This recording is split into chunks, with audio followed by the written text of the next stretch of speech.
Hai teman-teman, tahukah kalian bahwa setiap pidato resmi Presiden Republik Indonesia tidak boleh disampaikan secara sembarangan, termasuk dalam penggunaan bahasanya. Saat Presiden menyampaikan pidato tentang Sumpah Pemuda, kita bukan hanya mendengar pesan nasionalisme, tetapi juga melihat secara langsung penerapan aturan negara tentang penggunaan bahasa Indonesia.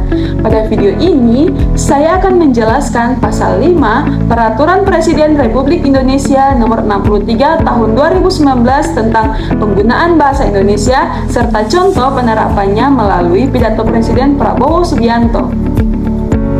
Teman-teman, pasal 5 Peraturan Presiden Nomor 63 Tahun 2019 menyatakan bahwa bahasa Indonesia wajib digunakan oleh Presiden, Wakil Presiden, dan pejabat negara dalam pidato resmi kenegaraan, baik di dalam maupun di luar negeri.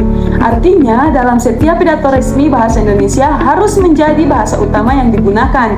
Ketentuan ini bertujuan untuk menjaga wibawa negara, memperkuat identitas nasional, serta menunjukkan bahwa bahasa Indonesia adalah bahasa persatuan bangsa. Dengan adanya pasal ini, bahasa Indonesia memiliki kedudukan yang jelas dan kuat dalam kegiatan kenegaraan. Para pemuda dan pemudi di seluruh tanah air, dan dimanapun kalian berada, saya Prabowo Subianto, Presiden Republik Indonesia, atas nama pribadi dan atas nama pemerintah, mengucapkan selamat Hari Sumpah Pemuda ke-97 tahun 2025.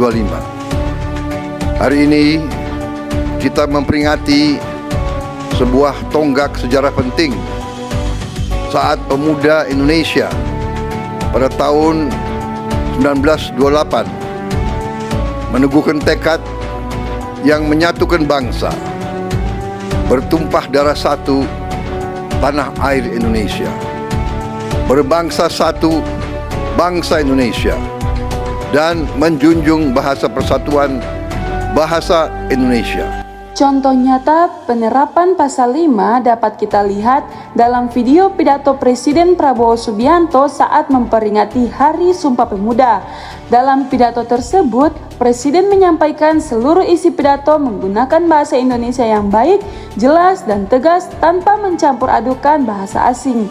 Pidato ini sangat relevan dengan semangat Sumpah Pemuda, khususnya pada ikrar ketiga, yaitu kami putra dan putri Indonesia menjunjung bahasa persatuan bahasa Indonesia.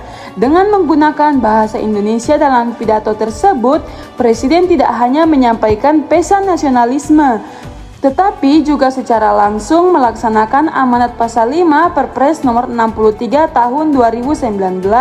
Hal ini menunjukkan bahwa bahasa Indonesia digunakan sebagai bahasa resmi negara sekaligus sebagai alat pemersatu bangsa.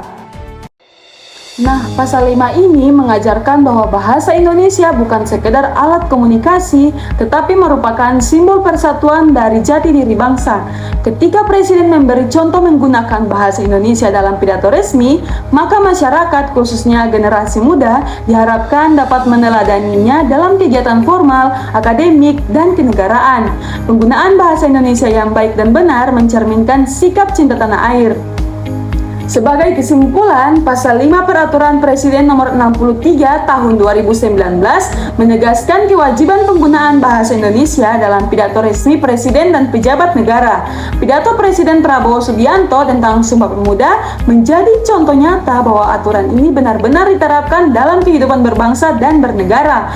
Mari kita terus menjunjung bahasa Indonesia sebagai bahasa persatuan, sesuai dengan semangat Sumpah Pemuda.